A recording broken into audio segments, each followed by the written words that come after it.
Hey, good afternoon and welcome to American Family Insurance Dream Bank, where we believe in the transformative power of dreams. My name is Andy Frisky. I am a senior dream curator here at Dream Bank, and on behalf of the team, we're thrilled that everyone is able to join us. As we get started, we always like to learn where you're joining us from today and encourage you to share so in the comments. And for those of you who aren't familiar, I'd like to take a moment and introduce you to Dream Bank. So here at American Family Insurance, we believe communities are stronger and the future is brighter when people are actively pursuing their dreams. That's why we created Dream Bank, an inspirational community destination and digital experience that is dedicated to dreamers everywhere.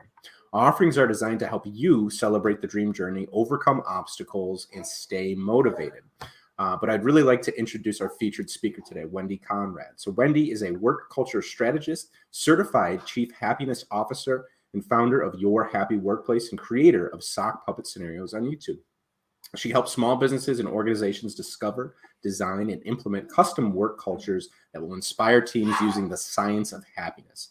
Wendy, thank you so much for joining us. I will let you go ahead and take it from here. Awesome. Thank you, Andy. And I'll go ahead and put up the slide. Can you see it there okay? Everything looks good. Yep. Awesome. Okay, let's go. So welcome to Connecting the Whys. We're going to be talking about clarifying purpose for culture success.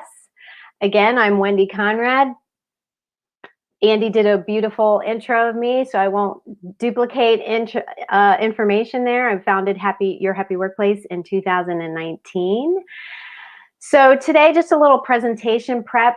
Do grab a pen and paper and have that handy. We're going to be doing some little writing exercises as we go along. I invite you to monotask with us. What does that mean?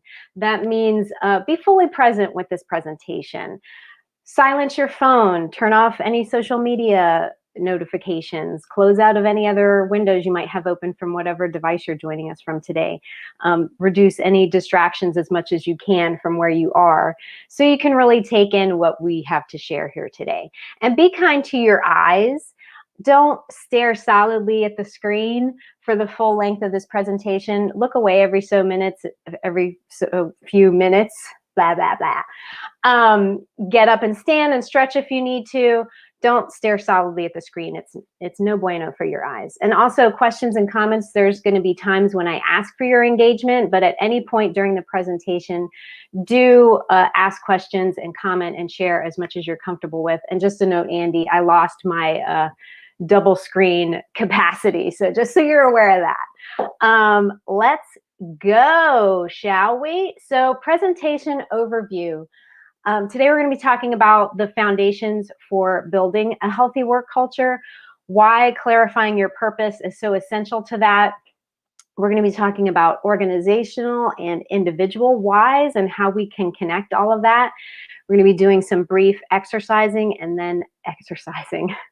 Wouldn't that be fun? Exercises and some closing thoughts. Let's go.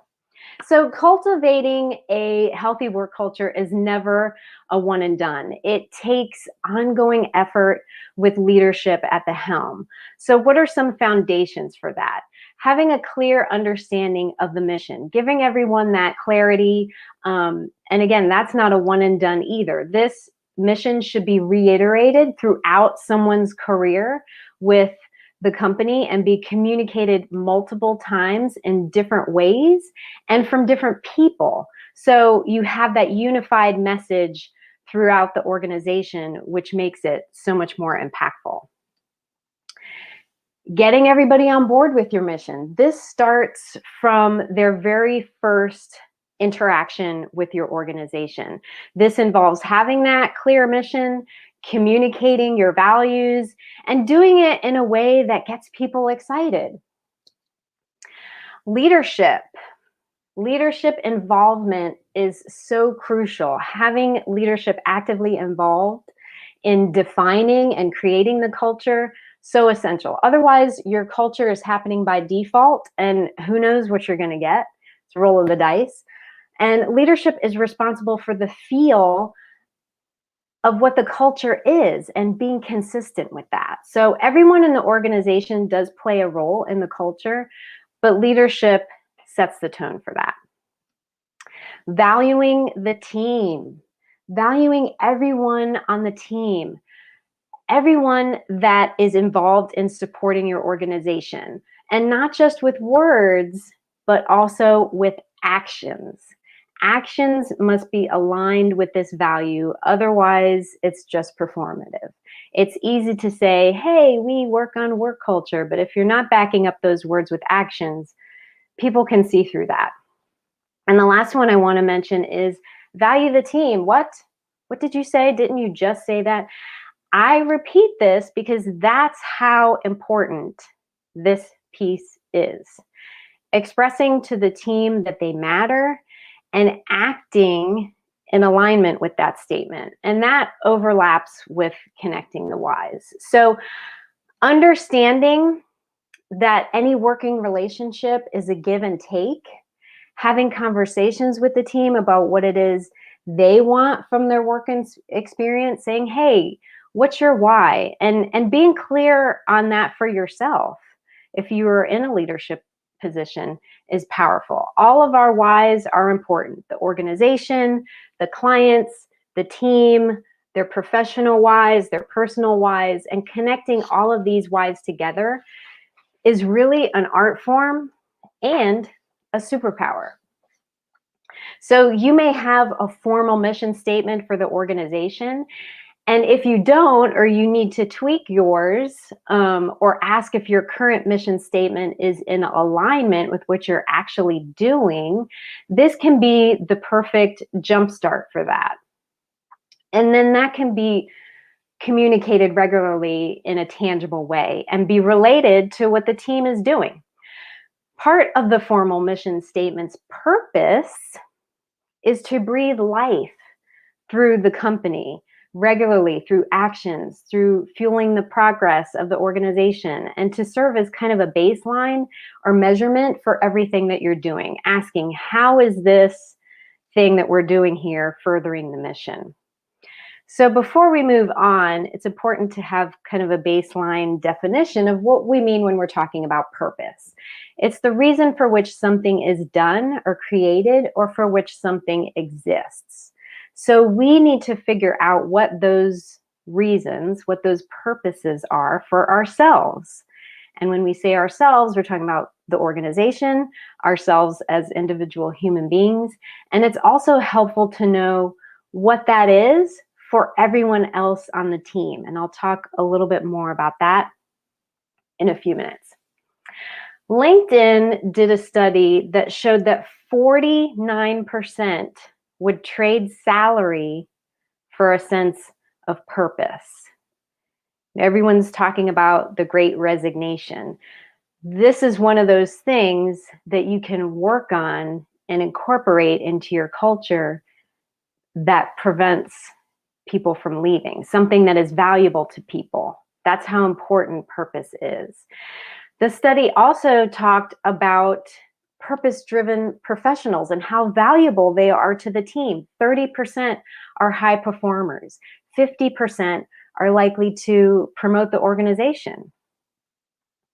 So when you organize a team of purpose-driven individuals, that makes for an impactful organization. So why else is it important to find out the whys? Let's talk about organizational whys versus individual whys. The organization's why is important so it can be clearly communicated to the team in that regular, consistent basis.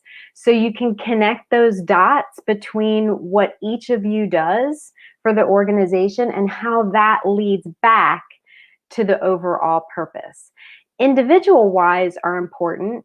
So leadership can be sure that the team's experience with the organization is positive and enriching, which is at the heart of creating any healthy work culture. I like to say, I've read somewhere, treating your team as the internal customer. So that's why finding out individual whys is important. I read this somewhere and I wish I could have, I don't know if it's a quote or just something that I read, but it says, if you want someone to care about what you care about, you need to care about what they care about. And that's why it's important to talk about personal purpose. Not to say that this should be the sole reason why we care about people we work with, but it kind of gives a little bit of insight into human nature. And I'm going to say something that you might have a reaction to.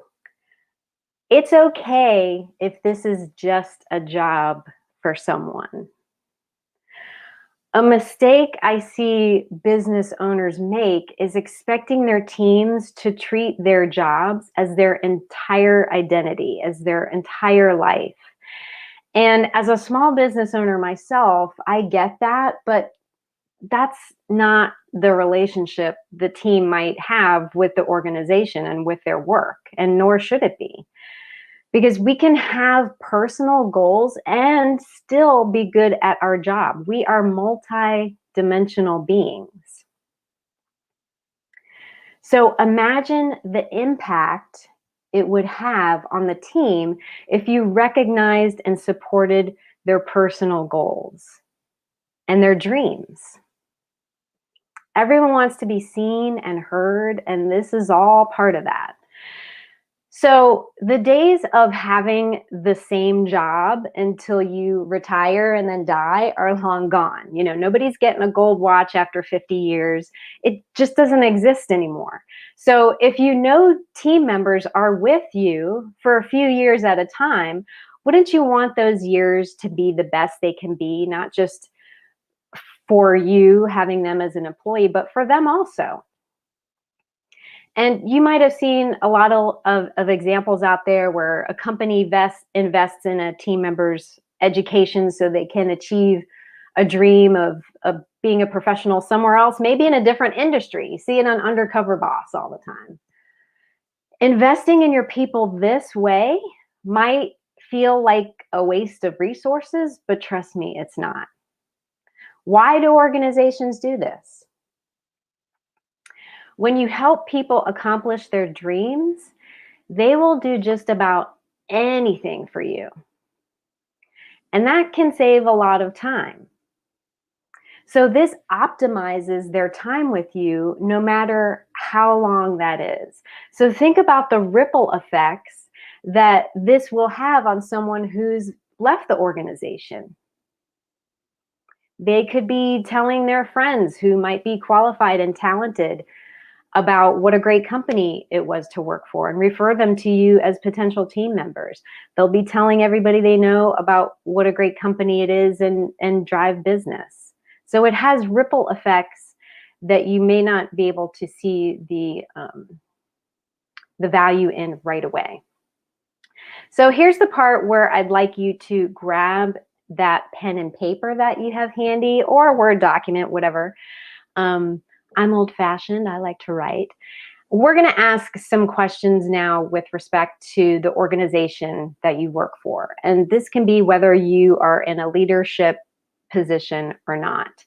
And write down your answers or type out your answers and share some of those in the chat. And Andy, if you see any that kind of pop out as we go along here, certainly pop in and share those with us. So the first question is, how or why was the organization founded? And if you don't know that story, time to find out the history.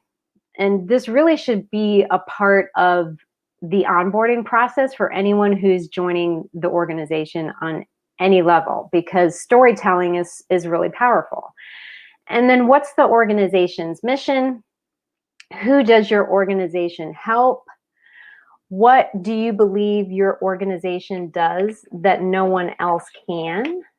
Or what's something different that your organization does that's different from other companies in your industry? And if you don't have a formal mission statement, it's really just, what does the company do, why, and for whom? So I'm going to give you about a minute-ish here to kind of jot down some of those answers and share in the chat as you feel comfortable. Or if you have any questions, share those in the chat.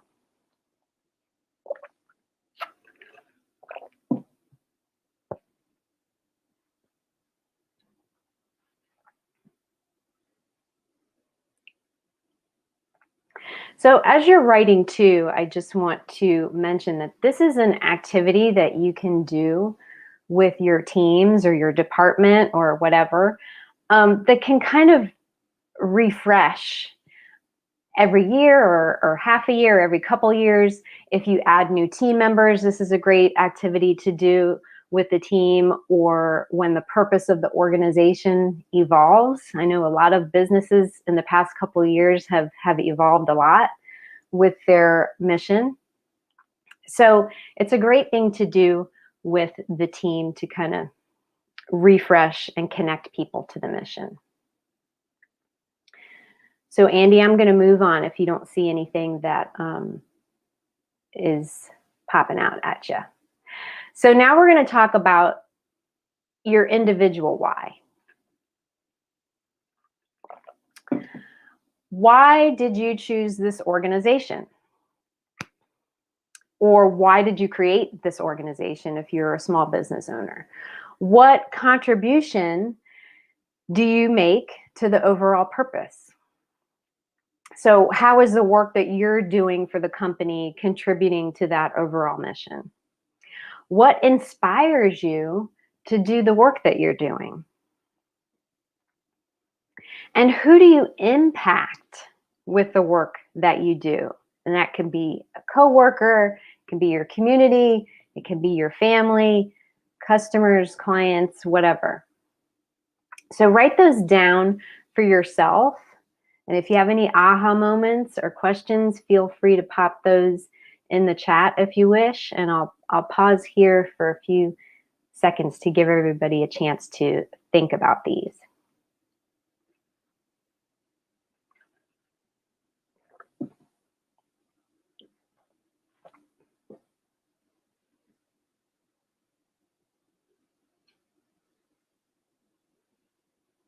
And I also want to mention here too, you'll be getting a PDF of all of these writing exercises that we're doing. So this is something that you can go back to after the presentation and spend a little bit more time with, take back to your organizations, do this with your department or your team. So don't be scrambling to get the questions down or feel any pressure. This is something that you can spend some time with later. So I'm going to move on now. Who's a fan of space? So in researching for talking about purpose, I came across this amazing story. As John F. Kennedy was about to give a speech as president to launch the Apollo missions, he was walking through the facility at NASA and walked past a janitor and stopped him and asked him, what do you do here? And the janitor stopped what he was doing and said, I'm putting a man on the moon, and went back to mopping the floor. That's an example of a strong connection to purpose. At NASA, researchers uncovered that each functional unit that was made up of individuals had what they called a ladder to the moon, a tangible view of how what each one of them did and what they were accomplishing would enable a moon landing. So being able to clearly see how a task, no matter how small or how unimportant it might seem to somebody else, how each task and each person who completes those tasks contributes to the bigger purpose. That's so powerful. And imagine with that kind of connection, how clean that floor was at NASA. So now we're going to do another pen and paper activity. So grab that. And there's some overlap here, but we're going to do some brain dumping to kind of create your ladder to the moon. So when you think about what your organization was created to do, write everything down that comes to mind. Words, phrases, whatever. Write it all down. And then make a little list of what you do at the organization. And again, in the time that we have here, it doesn't have to be an exhaustive list. This can be something you revisit later. But write down what your responsibilities are with the company, what it is that you do, what's your function. You can be as general or as detailed as you want, and maybe include your favorite activities and some that are not so favorite. And when you have a few things on each list, think about how you can connect the two. How does what you do on a regular basis, no matter what your role is in your work, contribute to the overall company mission? What is your ladder to the moon? And it may not be a straight line. For example, if one of your responsibilities is to order office supplies, without that, people wouldn't have the tools they need to complete their jobs, and maybe something specific that they do leads to the overall mission. So I'll pause here for a few minutes while you compile these lists. And again, if you have any aha moments about what your ladder is to the moon that you didn't maybe think about before, go ahead and pop those in the chat along with any questions you might have.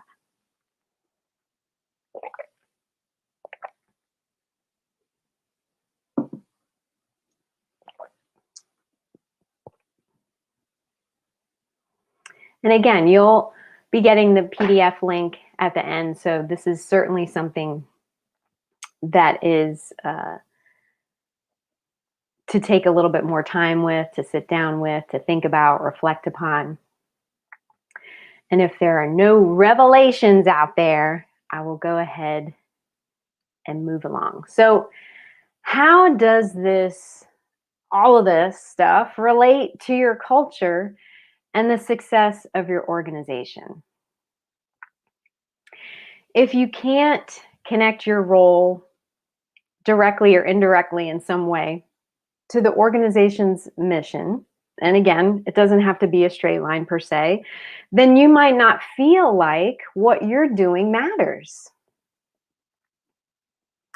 If you are able to clarify the mission and share it with the team regularly and connect that in a meaningful way to what everyone is doing, that's a powerful motivator, because we want to feel that sense of purpose. And if we can't connect a personal purpose to what we're doing, there's no motivator for us to be engaged. And you can do this with each other, no matter what your role is on your team. You can do it with your coworkers. You can do it with people who are leading you. You can do it with your team, with your department, in your life. And that can inspire you when you have those connections, when you're connecting those whys, to then go out and talk about what your organization does with others, how you help clients, what you're doing that's different. And that will show up in your relationships with people you work with. So if the overall mission isn't being communicated regularly, difficult tasks or obstacles that show up will be that much harder to overcome.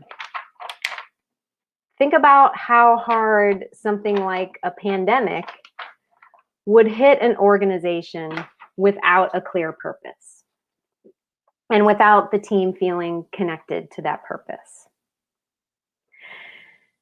So feeling valued is essential to any healthy culture. Remind each other and yourselves how your role contributes to the overall mission. Hey, you did this great thing, and that had a direct result of this, which helps us complete our mission in this way. Connect the dots for each other. So clarify your whys as they evolve as a team. Communicate those regularly. And connect your efforts to the purpose, which will connect the dots for everyone. And include outside and personal goals. Talk about those. Ask those questions. Figure out ways to help individuals achieve those dreams. That's all part of this. So doing these activities that we did here today is a really great place to start. It may be something you want to do when onboarding new team members, or when morale feels kind of stale, or when the mission of the organization kind of evolves and tweaks as things go on. Because if the purpose is not clear, people are steering the ship in all different directions if there's no lighthouse to guide the team. I read this quote a while back, and I still love to share it because it gave me chills, and it really speaks a lot to the power of purpose. And it was said by Antoine de Saint-Exupéry, thank you, high school French, who was an aviator, an author, a poet, a journalist. And he said, if you want to build a ship, don't drum up the people to gather the wood, divide the work, and give orders. Instead, teach them to yearn for the vast and endless sea. Whew! That's similar to that idea of the ladder to the moon. This is big picture thinking. Why are we doing this? Because the mission isn't to hammer in the nail. The mission isn't even to build the ship. The mission is to explore the sea. Hammering the nail and building the ship are certainly essential and important to that mission. But if you can connect the mission to each of your roles on a regular basis, that's when you create some magic. It's really ongoing work for the life of your business. Thank you so much for joining us today. Thank you to Andy at Dream Bank for inviting me back to speak to your community. My mission is to help people leaders create human-centered work cultures through conversation, education, and disruption that foster team growth and inspire individuals. It's my vision to make the world a better place, one work culture at a time. To find out more about me and what I do, go to yourhappyworkplace.com. There you can sign up for the newsletter. You can binge read some articles. There's all my links to social media. Come find me. I'm out there. Again, Andy mentioned the sock puppets. That's on my YouTube. And I mentioned that PDF. That link is here at the bottom, yourhappyworkplace.com. I think is that a / or a /? I don't know. Dream Bank, you can find it there and download it. Do it with your team, do it for yourself, spend some time with those questions. And thank you, Andy and Dream Bank, for bringing us all together today. Thanks so much for that, Wendy. Lots of praise coming through in the chats. Now would be a great time for people to go ahead and get in any questions that they may have. Speaking of which, this one comes from Beth. As an operations person, our team sees that we support the company and our why is to keep people working, but the company doesn't always see or appreciate it. Tips on getting buy-in. Buy-in is such a common frustration with organizations that have multi-levels of leadership. So when you're wanting to get any kind of buy-in with C-suite or the higher-ups or however the organization is organized, you need to find out what their carrot is. And you need to present any kind of new ideas with that carrot in mind. So what am I talking about when I say carrot? Let's talk about the obvious carrot, money. Okay, as unfortunate that's the system that we're in. So you need to explain and present any kind of ideas on how what you're wanting to do is going to affect bottom lines, how it's going to bring new clients in. And again, that might not be a direct line. So if we're talking about, I think she's talking about, he or she is talking about missions and those kinds of things. There are studies out there that show how purposeful teams are more engaged, and therefore they're more productive, and therefore they're bringing in more money. So you need to find out what's their love language. And if you want some bonus point extra credit, find out if they're a visual learner. I know for me, one time when I was up for a raise at a past job, I knew my boss was a visual learner. I put on this whole PowerPoint presentation, so graphs with numbers and that kind of thing, if you want to go the extra effort. But find out what their thing is and speak to how the change you want to make is going to positively affect that. I hope that answers that question.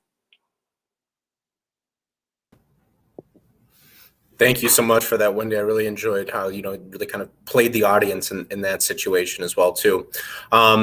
Now it would be a great opportunity to get any sort of last minute questions that you may have for Wendy. While we wrap up, though, I want to go ahead and highlight some of the upcoming things that we have at Dream Bank. So if you're viewing this on our Facebook page, which I'm sure many of you are, go ahead and press that events tab. That'll give you a good concise list as to what we have upcoming through about February or so. And as we wrap up 2021, there's a lot of new and wonderful things that we were able to do this year. We kicked off Dream Coaching, which our new cohort is set to start in January. So head over to our website to register for that. We had our third annual Dream Summit, which was a multi-day event series that represents all of the 9 distinct event series that we offer at Dream Bank. We've ran multiple courses of our academy, which you can learn about the Summit and the Academy a little bit more on our website as well. So really a ton of great things that are upcoming as well, too, in addition to our daily event series and continuing things going in 2022. Wendy, that looks like all of the questions that have come in. So I want to thank everyone for tuning in today. Thank you, Wendy, for putting this presentation together. One thing we always really like to ask speakers at Dream Bank is, what is one piece of advice you have for someone who is pursuing a dream right now? Ooh, well, when we're talking about purpose, I think it's important to be as clear as you can with your dream. So, it's a dream to say, and this is just an example, I want to be rich one day. Get specific about what that looks like. So being as specific as you can, because then that's going to help you to take that first step to achieving your dream. Thanks for that, Wendy. Thanks again, everyone, for tuning in. We will go ahead and cap it there. We'll see you next time, and keep dreaming fearlessly. Take care, folks. Bye.